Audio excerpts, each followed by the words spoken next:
Welcome to Dear Anybody, letters written by my late father Jimmy Hodge, who was a journalist here in Kent.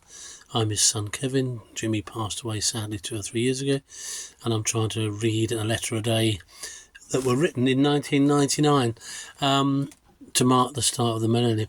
Apologies again for getting behind. I don't really quite know why.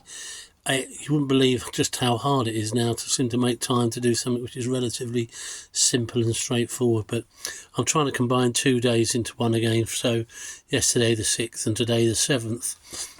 Dad was talking about Labour, who were in charge losing the vote if they were going to allow 1,000 refugees each week from the Balkans. So that was going to be quite a topic. And guess what? Immigration is still a topic, isn't it now? Then Dad went on to something about the lottery. He was saying that the lottery funding that was fairly new, I think, in this point, it's just contributed £300,000 towards the 1.8 million money the British Museum has paid for 2,000-year-old goblet, 5 inches tall, silver Roman goblet, which is engraved pictures of 2 pairs of males making love. And I think you can understand that Jimmy was saying, what the heck? Why are we spending out all that money? Fund spokesman said it might have left the country. Dad said, well, would any of us really be that worried? Having just watched Raiders of the Lost Ark, I suppose relics and special treasures, even back then, were seen as worth buying, I guess. Changes in social life over 20 years. Jimmy was saying that 20 years earlier than 1979, so 1979, inflation stood at 13.4% when my son was born, and today, or then, it was 4.6. Loaf of bread then was 28p, in 1999 51p. Pint of beer was 38 pence in 1989, in 1999 173. And frankly, today a pint of beer probably, maybe at Wetherspoons, £3, £3.50, something like that. If you're in a posh London pub, you're talking of a fiver, aren't you?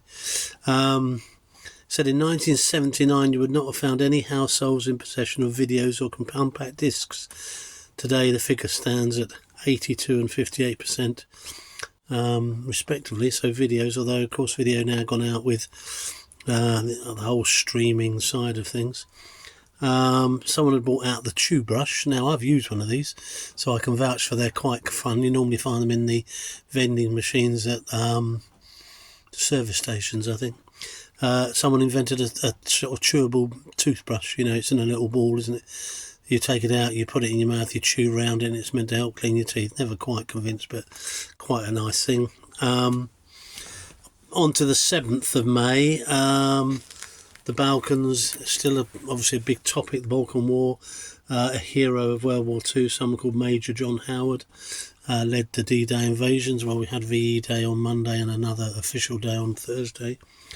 The Millennium, the Millennium General Hospital was going to be paying consultants thousands of pounds to stay over on the Millennium, presumably because most people wanted to be out to celebrate the new millennium. So he was a little bit scathing of that. New teachers, which is a bit weird because I was a teacher and I had a probationary year.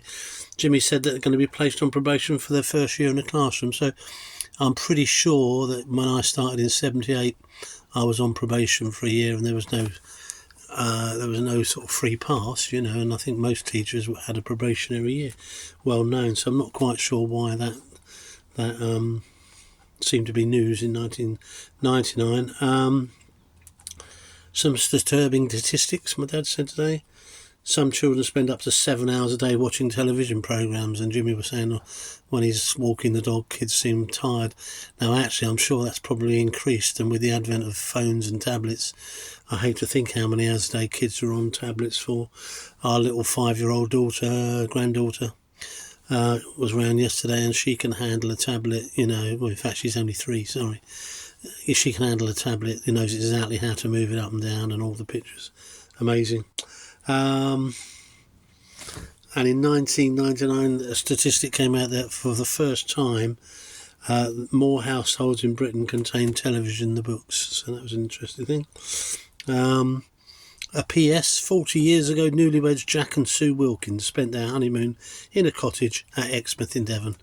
Now they've retired, and guess what? They're moving back into the very same cottage. Ah, nice thing. Anyway, thanks for bearing with. Sorry it's 2 days in one go. And happy 7th of May. Take care. There you go. See you tomorrow.